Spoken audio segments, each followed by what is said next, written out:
Welcome to the next installment of our Squash Tigers Explainer Series. My name is Paul Frank. I'm the Squash Director, and we'll be guiding you through some of the principles behind the program. Today, the whole conversation is directed around periodization. So the Explainer Series is partly designed to give you the nuts and bolts and partly designed to help you with the methodology of the program to understand better exactly what it is we're attempting to achieve. Now, periodization, a relatively new old idea.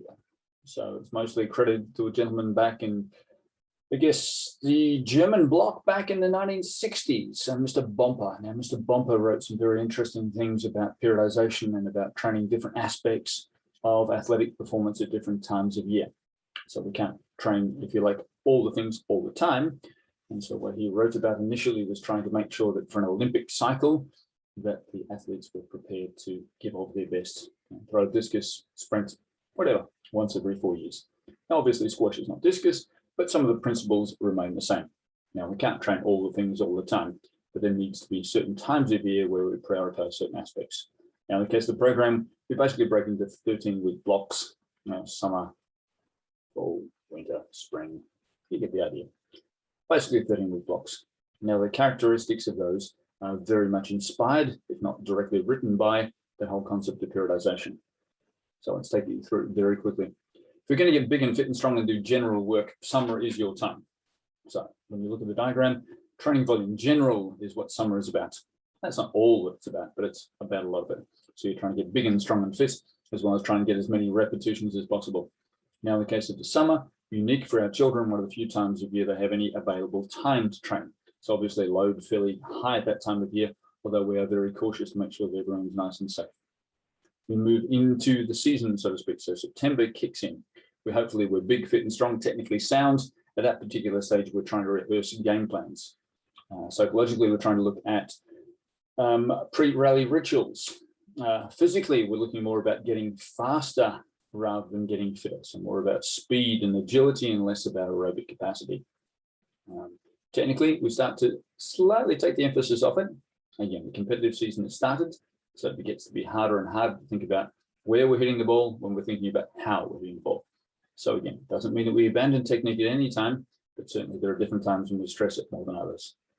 That extends into that whole winter patch where some of the biggest events of the year will be conducted. Now, in order to assess our performance, we have to compete. Now, what I mean by that is if we're a runner, we can just go out the back and run around the track and time ourselves and know that we've improved. We're not. We're engaged in a competitive sport. We enter tournaments and we evaluate subsequently. And that's our evaluation time. So very much our physical profile during the intense competitive period of winter goes on, well, shall we say maintenance. But what we're doing during that time is thinking more about our tactical decisions, about anticipation, about perception, about situational awareness, being better players, not just better athletes. Finally, we come out of that. Normally what I do is I encourage people to identify a big tournament to finish their season on. Gold nationals, silver nationals are the obvious examples, depending where you're ranked in the country. Bronze nationals, if you're still a developing player. And after that, it brings us in to the spring. Now, spring is a technical time.